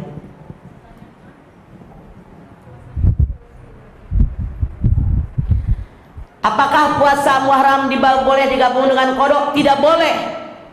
Sunat dengan sunat boleh digabung, tapi wajib dengan sunat tidak bisa digabung. Saya puasa Senin sekalian Muharram boleh, puasa Kamis sekalian Muharram boleh, tapi bayar puasa wajib sekalian bayar puasa sunat jangan. Jadi sunat dengan sunat silakan, tapi jangan menggabungkan wajib dengan sunat. Silakan yang lain. Ya, turun dari mana lu, Per? Tadi kan lewat situ. Ada lubang. Mau tanya, Pak, itu kalau kita umroh itu kan tujuannya untuk ibadah. Terus ada yang bilang katanya memang harus dengan muhrimnya dengan suami. Terus saya juga pernah ada yang kasih tahu juga, tapi katanya kalau jadi tujuannya untuk ibadah dan katanya suaminya sudah mengizinkan ridho, itu boleh. Yang benar itu yang bagaimana, Pak? Maksudnya perempuan itu boleh dulu Rasulullah bilang perempuan keluar rumah harus ada muhrimnya. Hadis ini beliau ucapkan pada saat di Mekah padang pasir, banyak binatang buas, banyak rampok, banyak begal. Kalau hadis ini saat ini tetap berlaku, saya yakin repot. Contoh, kalau seorang laki-laki, seorang suami punya istri 1, anaknya 4, semua perempuan, melek mata si suami ini nganterin bini ke pasar, nganterin anak yang pertama kuliah, nganterin anak yang kedua SMA, nganterin anak yang ketiga SMP, nganterin yang keempat yang SD, ntar ngejemput bininya, ngejemput anak pertama, terus begitu. Kapan dia kerjanya? Sekarang angkot ada, binatang buas sudah tidak ada, kalau rampok mah ada. Hati-hati aja kitanya.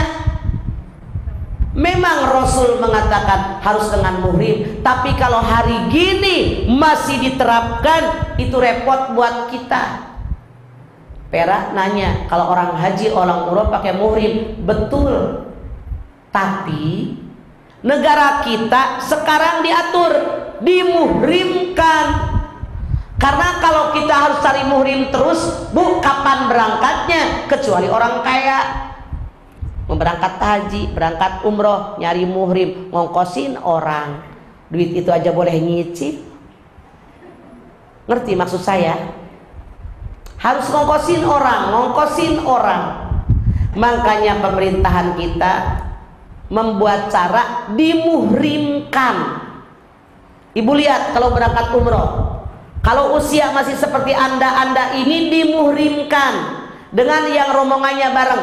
Makanya Bu, kalau kita haji ada yang disebut dengan regu 10 orang, ada yang disebut rombongan 5 regu 50 orang, ada yang disebut dengan kloter, kelompok terbang. Ini dimuhrimkan untuk memudahkan. Kalau dia nggak punya duit buat ngongkosin muhrimnya, bisa berangkat dengan dimuhrimkan.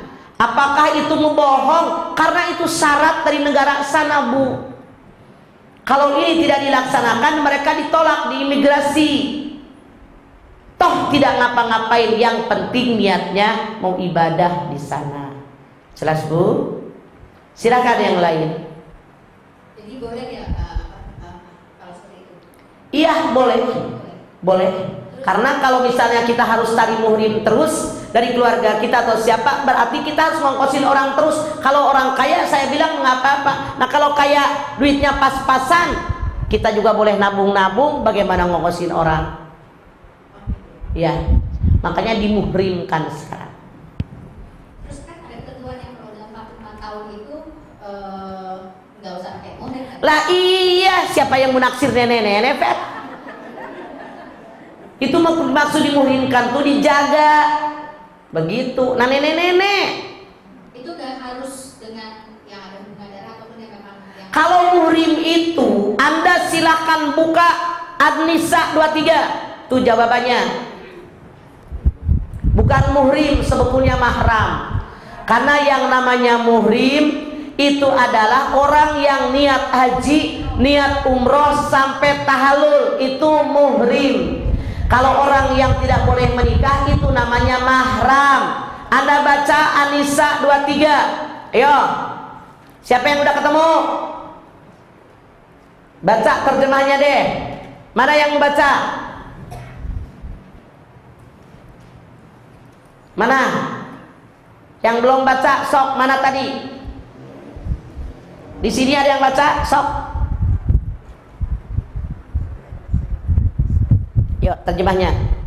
Diharamkan atas kamu menikahi ibu-ibumu, anak-anakmu yang perempuan, saudara-saudaramu yang perempuan, saudara-saudara ayahmu yang perempuan, saudara-saudara ibumu yang perempuan, anak perempuan dari saudara-saudaramu yang laki-laki, anak-anak perempuan dari saudara-saudaramu yang perempuan, ibu-ibumu yang menyusui kamu, saudara-saudara perempuanmu sesusuan, ibu-ibu istrimu mertua, anak-anak perempuan dari istrimu, anak tiri, yang dalam pemeliharaanmu, dari istri yang telah kamu campuri.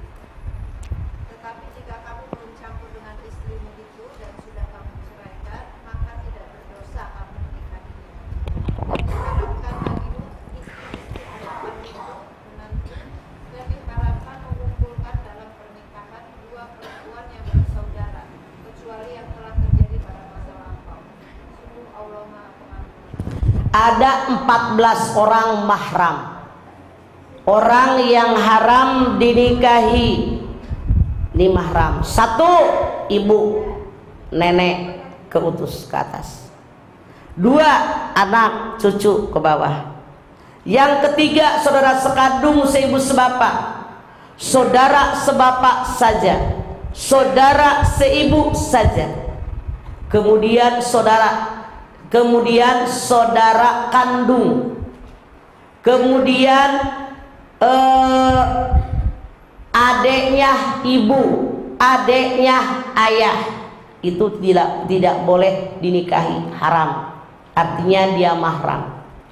Kemudian anak saudaramu yang laki-laki, anak saudara kamu yang perempuan, ibu yang menyusukan kamu, saudara sepersusuan, mertua, menantu, ibu tiri, ayah tiri yang pernah kamu campuri.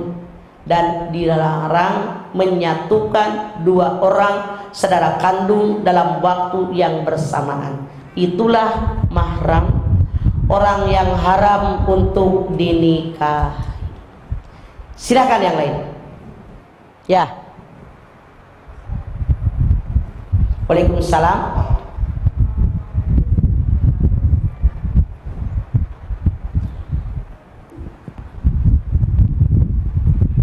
Aungkeun wari.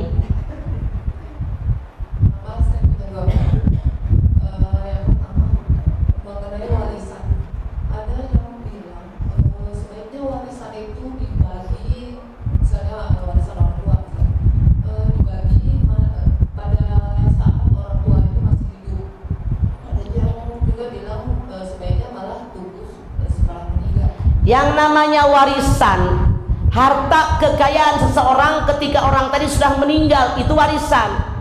Kalau kita masih hidup sehat walafiat, bukan warisan, namanya hibah, pemberian. Kalau hibah bagi rata, cowok cewek sama. Kalau warisan cowok 2, cewek 1, beda.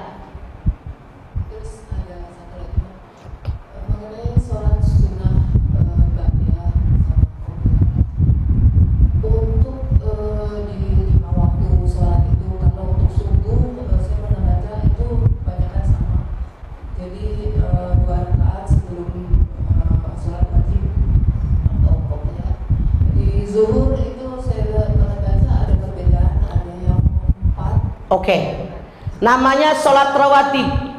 Sholat rawatib, sholat sunat yang mengiringi sholat wajib kita.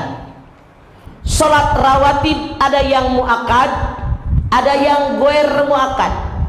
Yang muakkad yang lebih penting mendekati wajib tapi di bawah wajib, di atas sunat. Yang ghair muakkad sunat biasa. Mana sembahyang rawatib yang muakkad?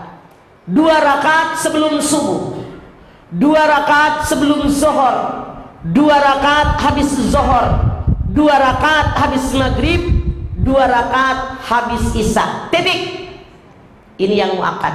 2. Ada sholat rawatib yang ghair muakkad, yang sunat biasa.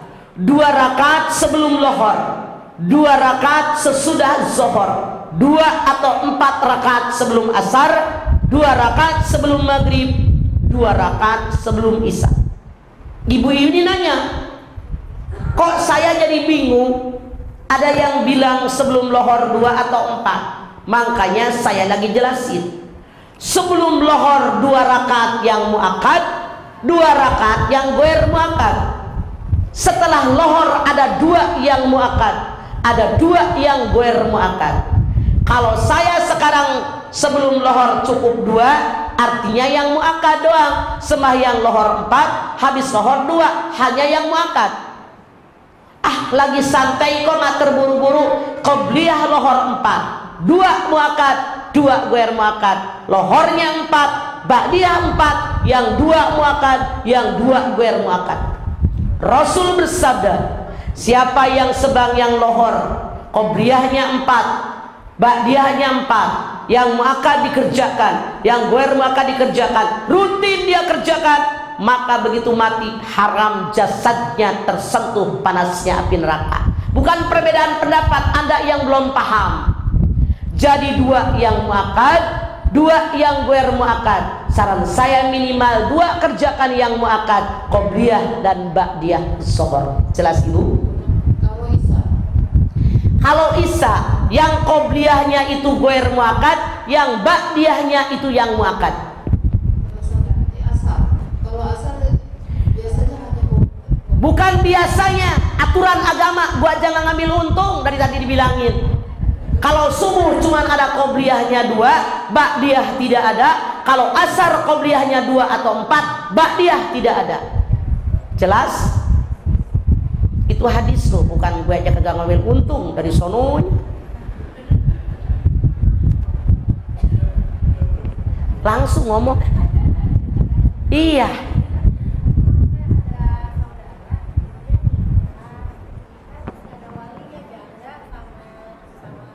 Nikahnya nggak sah. Rukun nikah ada 5, pengantin laki, pengantin perempuan, wali di pihak perempuan, 2 orang saksi yang adil, ijab kabul. Mau janda mau perawan tidak sah tanpa wali, mereka berhubungan badan zina.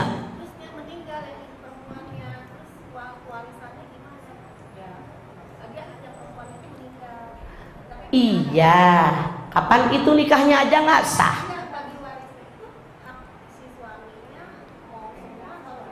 Kalau dalam hukum agama, karena pernikahannya sah, gak ada urusan, terserah siapa yang mau ngambil.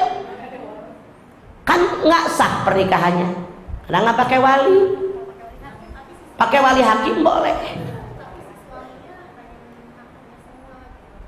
Ya biarin aja, hak dia. Wong bininya juga mau aja dikawinin nggak pakai wali. Kalau gajah siapa? Ya terserah, kan nikahnya aja nggak sah, kagak ngerti lu mah. Kalau nikahnya sudah sah artinya nggak ada hukum waris di situ. Wong nikahnya aja nggak berlaku, bagaimana warisan akan berlaku? Makanya pakai ilmu agama, jangan asal kawin doang. Ada syaratnya, ada rukunnya pernikahan.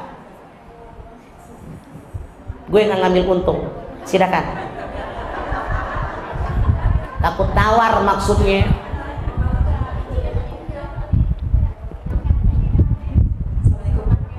Waalaikumsalam.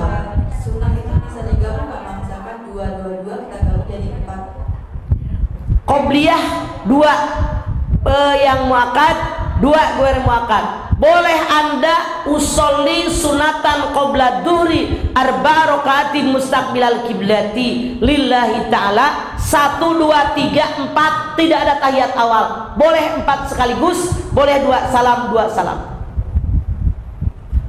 4 tanpa tahiyat awal. Kan udah bilangin barusan, kagak bolot kan? Ya udah. Itu untuk duha, untuk tahajud tidak apa, bisa juga Pak. Rasul lebih menyukai sembahyang sunat 2. Kedengeran? Ya. Assalamualaikum, Mas. Saya mau tanya tentang bayar denda di waktu orang berangkat haji. Kenapa belum ketahuan jelas berbuat dosanya, tapi disuruh buat bayar dendanya? Orang apa? Orang mau berangkat haji, Denda apa? dam, bayar dam. Bu, haji mah bukan dam karena perbuatan dosa. Nih belum ngerti fikih. Haji dengerin, jangan ketawa, mikir. Gua mah kagak bercanda, makanya ngaji pakai ilmu agama. Haji itu ada 3 kelas. Yang pertama haji tamattu. Yang kedua haji kiron. Yang ketiga haji ifrad. Kirot korod monyet. Jadi yang pertama haji tamattu, umroh dulu baru haji. Kebanyakan orang Indonesia berangkat haji pakai tamattu, berangkat ke Mekah umroh dulu baru haji. Wajib bayar denda motong kambing, bukan buat dosa, karena haji. 1, dengerin ya kalau orang tua ngomong, dengerin biar kagak nanya lagi rempong gue. 2, haji kiron. Haji sama umroh niatnya bareng. Saya mau haji sekaligus mau umroh, dia juga wajib bayar denda motong kambing. 2, titik dulu dah biar ngerti kalau udah pakai titik. 3, haji ifrad. Haji ifrad itu ini yang paling berat. Haji dulu baru umroh, dia tidak bayar denda, bukan karena dosa, karena cara mengerjakan haji ngono. Tapi kalau yang namanya matiin semut itu kan dia sabu, makanya dia harus bayar dah. Dengerin ya, dengerin lagi, ini fikih nih. Orang yang haji, orang yang umroh, dari niat sampai tahallul ada 11 muharramat.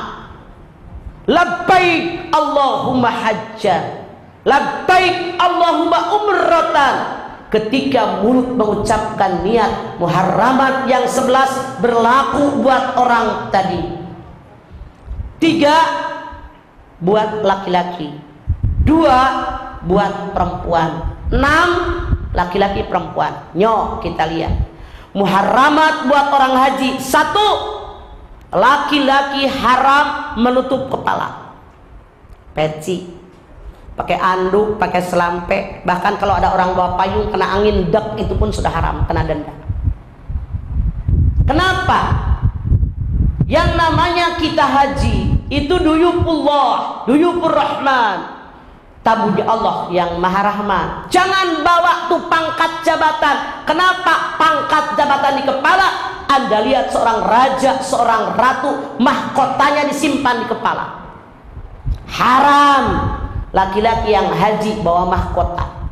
Seolah-olah Allah bilang, hei para haji, jangan sombong bertamu ke rumahku bawa pangkat dan jabatan. 2 laki-laki haram mengenakan sepatu, harus mengenakan sendal. Kalau enggak sepatunya diinjak karena tumit dengan mata kaki wajib nampak. Kenapa? Anda lihat orang yang kerja ke kantor pakai sepatu formal. Kenapa orang haji, orang umroh nggak boleh pakai sepatu?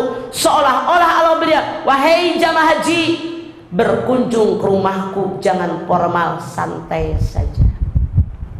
3 laki-laki yang sedang muhrim, sedang ihram haji, ihram umroh, haram mengenakan pakaian yang berjahit termasuk celana dalam. Simbolnya apa? Pelajaran yang kita ambil dari Allah apa?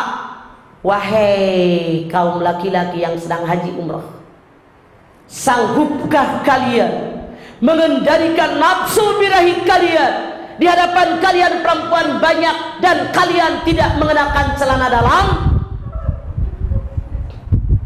2 buat perempuan, haram nutup muka, haram nutup telapak tangan.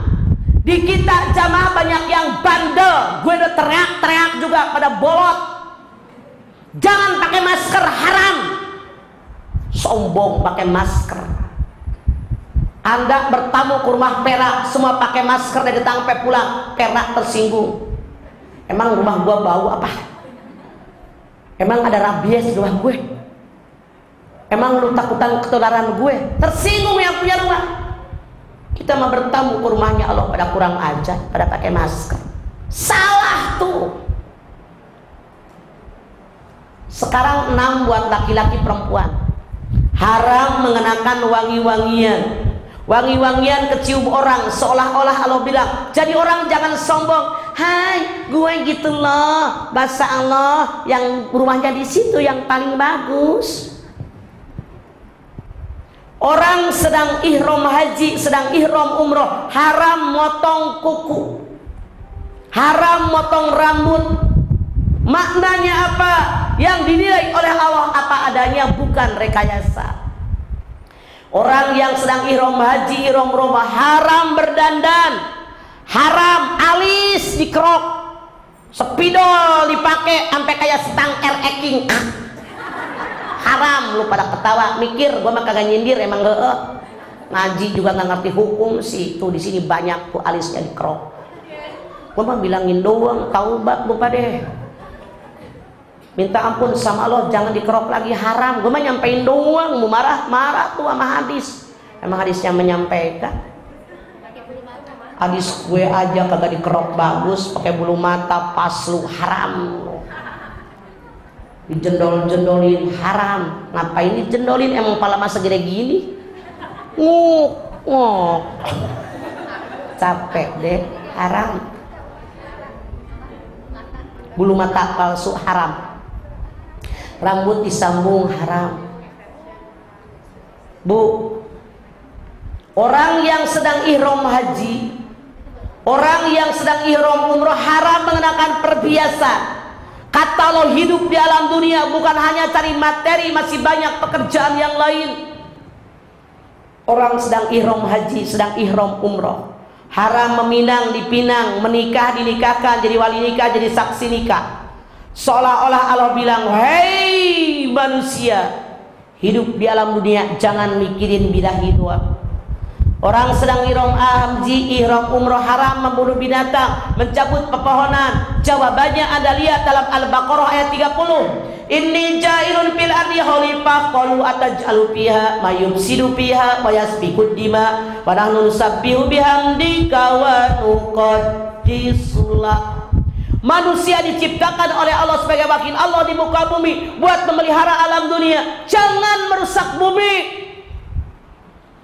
Kalau ada yang melanggar satu di antara 11, maka orang tadi kena denda, memberi makan fakir miskin 6 orang. Jelas Bu? Ini bukan kenapa pakai denda, makanya harus tahu ilmunya dulu. Guru nerangin dengerin, mbak guru nerangin ngarumpi, guru nerangin ngomongkeun batur, BODO seumur umur. Makanya saya paling tidak suka kalau gue lagi nerangin ada yang ngobrol, keluar. Saya paling galak Bu. Ngapain gue mau capek-capek nggak kayak didengerin. Oke? Sip. Masih ada yang lain? Sok. Kagak ada kodok. Rasul bersabda, sholat tidak ada kodok. Kalau yang sudah terlewat dulu mungkin masih preman, perbanyak sholat sunat. Yang lain? Sok. Ya. Ya.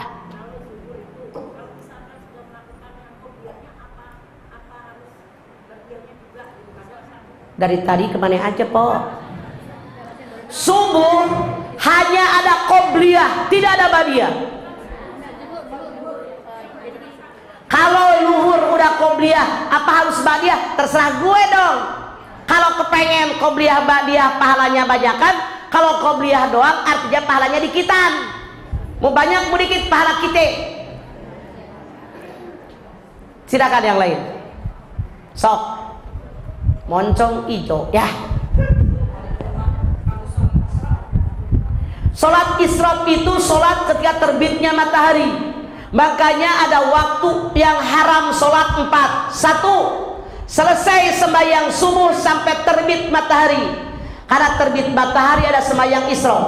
2. Dari terbit matahari sampai matahari sepenggalah, waktu datang duha jam 7. Yang ketiga, dari matahari di ubun-ubun pas istiwa. Orang sudah bilang panas nong toreng.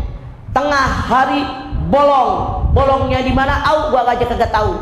Yang keempat, habis sembahyang asar sampai tenggelam matahari, 4 waktu dilarang sholat. Yang lain? Kebluk lu berarti.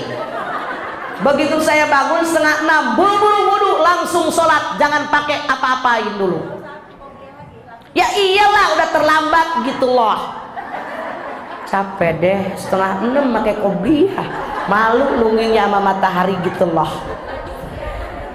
Makanya nggak usah qobliyah, langsung subuh. Oke? Sip. Bulu mata palsu dipakai lagi men kagak men, lagi mencret kek haram. Nggak ada penawaran, gua mah nyampein doang fair. Ada yang lain? Sok.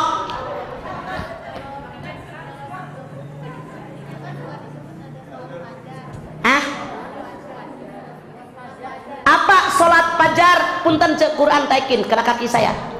Apa yang disebut sholat fajar? Ada 2 pendapat ulama. Ulama pertama mengatakan sholat fajar adalah sholat yang dikerjakan waktu fajar, yaitu sholat subuh. Qobliyah subuh namanya sunat fajar. Titik. Ulama yang kedua mengatakan sholat fajar, sholat dikerjakan menjelang datangnya fajar. Jadi hanya beda pemahaman. Yang pertama sembahyang fajar, sembahyang dikerjakan pada waktu fajar, artinya sembahyang subuh. Qobliyah subuh itu sunat fajar.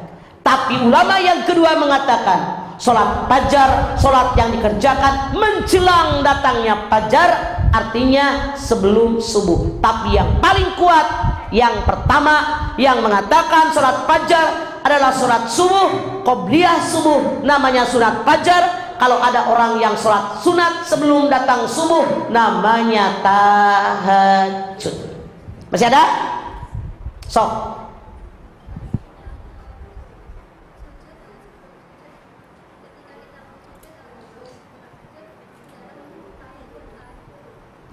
Sujud apaan? Kagak denger gue mah. Tadi mic-nya mana? Alungkeun bari. Ibu estafet punten. Silakan. Ketika kita mau sujud atau bangun dari sujud kan dilarang menyerupai unta. Itu yang afdal dan benar itu kita tangan dulu atau lutut dulu? Bu, yang dilarang menyerupai unta itu ngejerunuk punggung dulu. Tergantung kepada fisik kita. Kalau kita harus disanggah dengan tangan, boleh. Kalau tanpa tangan kita bisa bangun, boleh. La yukallifullahu nafsan illa wus'aha. Jelas, Bu? Silakan yang lain. Sok.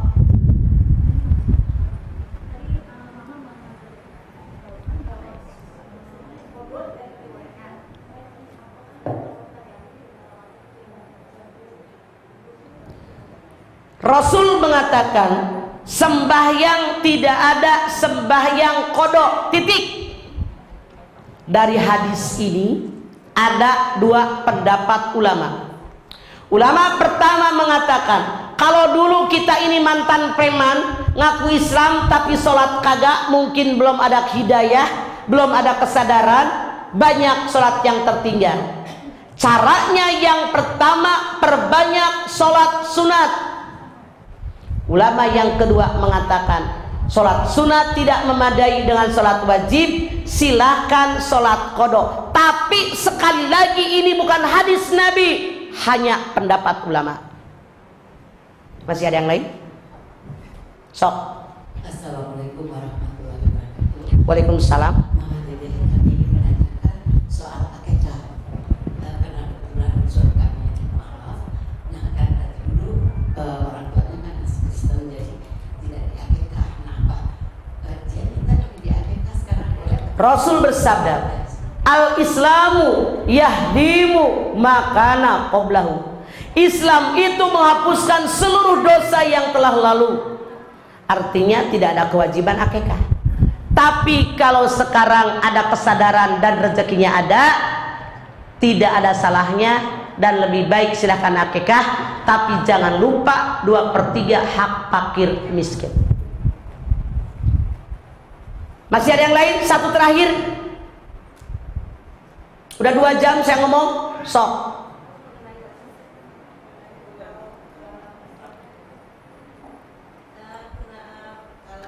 Mic-nya di mulut, kejauhan. Saya tidak bercanda. Ya maaf, kalau warisan itu kan biasanya laki-laki dapat 2 bagian, perempuan. Bukan biasanya, Quran yang ngatur. Tapi kalau misalnya ada kesepakatan, Sepakat nggak sepakat, Quran tidak boleh dipermainkan. Tetap bagi laki-laki 2 bagian, perempuan 1 bagian. Ketika saudara laki-laki pengen ngasih sama yang perempuan, kasih hak dia. Iya, kasih yang hak dia. Baik hadirin sekalian, mari kita sama-sama mengangkat tangan kita. Kita bermohon kepada Allah Subhanahu wa taala, mudah-mudahan seluruh keluarga kita jadi keluarga yang sakinah mawaddatan warahmah. Anak cucu turunan kita menjadi anak soleh, anak yang solihah, diberikan umur yang panjang dalam taat kepada Allah Subhanahu wa taala, diberikan rezeki yang banyak buat bekal ibadah kepada Allah, dimudahkan segala urusan kita, dilancarkan usaha kita, dibaikan lingkungan kita, anak cucu turunan keluarga tetangga kita yang sedang belajar, cerdaskan otaknya oleh-Mu ya Allah. anak cucu turunan keluarga tetangga kita yang belum dapat jodoh, berikan jodoh yang soleh yang solihah ya Allah. Anak cucu turunan keluarga tetangga kita yang belum dapat pekerjaan, buka pintu rezekinya oleh-Mu ya Allah. Ya Allah, jadikan negara yang kami cintai negara yang baldatun thayyibatun marabun ghafur. Ya Allah, jadikan pemimpin kami pemimpin yang adil dan bijaksana. Limpahkan kepada kami semua ya Allah taufik, hidayah dan ridha-Mu. Al-Fatihah. A'udzubillahi minasyaitonirrajim. Bismillahirrahmanirrahim. Alhamdulillahirabbil alamin. Arrahmanirrahim. Maliki yaumiddin. Iyyaka na'budu wa iyyaka nasta'in. Ihdinas siratal mustaqim. Siratal ladzina an'amta 'alaihim ghairil maghdubi 'alaihim waladdallin. Rabbighfir lana wa liwalidayna amin. Bismillahirrahmanirrahim. Alhamdulillahirabbil alamin. Hamdan syakirin, hamdan naimin, hamdan yuwafi ni'amahu wa yukafi'u mazidah. Ya Rabbana lakal hamdu wa lakas syukru kama yanbaghi li jalali wajhikal karimi wa 'azimi sultanik. Allahumma shalli ala sayyidina Muhammad wa ala ali sayyidina Muhammad. Allahumma lakal hamdu syukra wa lakal mannu fadla wa anta rabbuna haqqan. Fanahnu abiduka ribqa falam tazal lidzalika ahla.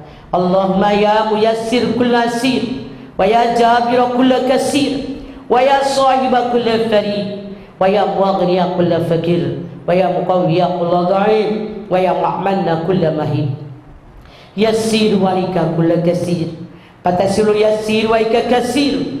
Allahumma ya man la yaltaju ilal bayani wa tafsir hajatuna ilaika kasir wa anta alimu biha wa basir. Allahumma inna nahafu minka wa nahafu man yahafu minka wa nahafu man yahafu minka bihurmati nabiyyi Muhammadin sallallahu alaihi wasallam. Uhrusna biyadikal lati la tanam waqnufna bikanafika alladhi la yuram. Rabbana la tuzigh qulubana ba'da idh hadaitana wa hab lana min ladunka rahmatan innaka antal wahhab. Rabbana hab lana min azwajina wa dhurriyyatina qurrata a'yun waj'alna lil muttaqina imama. Rabbana taqabbal minna innaka antas samiul alim wa tub alaina innaka antat tawwabur rahim. Sama-sama Rabbana atina fid dunya hasanah wa fil akhirati hasanah wa qina adzabannar. Subhana rabbika rabbil izzati amma yasifun. Wassalamun alal mursalin walhamdulillahi rabbil alamin. Hadirin, dalam rangka menyambut tahun baru Hijriah, yuk hijrah yang Rasul lakukan dulu realisasikan dalam hidup kita agar hidup kita semakin bermakna dibandingkan dengan tahun yang kemarin. Ini yang bisa saya sampaikan, mudah-mudahan bermanfaat. Kalau ada yang salah saya mohon maaf. Billahi taufiq wal hidayah. An minkum. Wassalamualaikum warahmatullahi wabarakatuh. Rani, ciao.